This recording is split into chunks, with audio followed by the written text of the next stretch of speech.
সন্ত্রাসী হামলা হবে, যাদের বিরুদ্ধে অবস্থান নিয়েছেন তাদের বিরুদ্ধে হামলা হবে, তারা আপনাদের বিরুদ্ধে হামলা করবে, সেটা হচ্ছে পরের কথা। যে স্বাধীনতা রক্ষা করতে পারে না সেই স্বাধীনতা অর্জন করা আমার প্রয়োজন মনে করি না। স্বাধীনতা অর্জন করার চেয়ে রক্ষা করা কঠিন।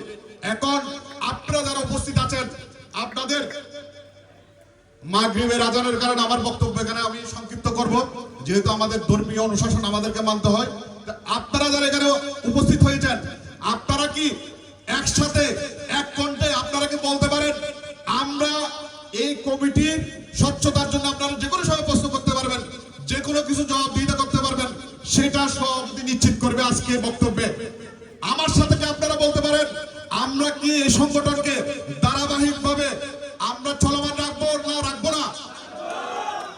আপনারা যে কোনো কর্মসূচি দিলে আপনারা সকলে জনগণের স্বার্থে, এলাকার স্বার্থে, যে কোনো বিশৃঙ্খলার বিরুদ্ধে আপনারা দাঁড়াবেন কিনা দাঁড়াবেন না?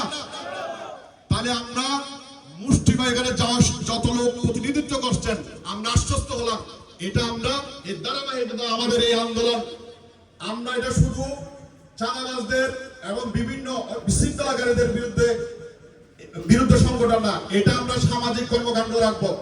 আমরা এখান থেকে আগামীতে ছেলেদের আমাদের যে তরুণ সমাজ আছে সেই তরুণ সমাজের খেলাধুলার জন্য আমরা ব্যবস্থা করব বার্ষিক ক্রীড়া প্রতিযোগিতার মতো, এবং আমরা অসহায় মানুষের পাশে দাঁড়াবো। এই সংগঠন এটা একটি সামাজিক সংগঠন, এটা কোনো রাজনৈতিক সংগঠন না। এটা কোনোদিন এই সংগঠন রাজনৈতিক ভাবে কাউকে কোনো নির্বাচনের সময় কোনো কিছু সময় ব্যবহার হবে না। আমাদের এই অনুষ্ঠানে মেহর মহোদয় আসার কথা ছিল। মেহর মহোদয় আজকে আপনারা জানেন আমাদের বাংলাদেশের তেল সংকট চলতেছে, ইন্ডিয়ার রাষ্ট্র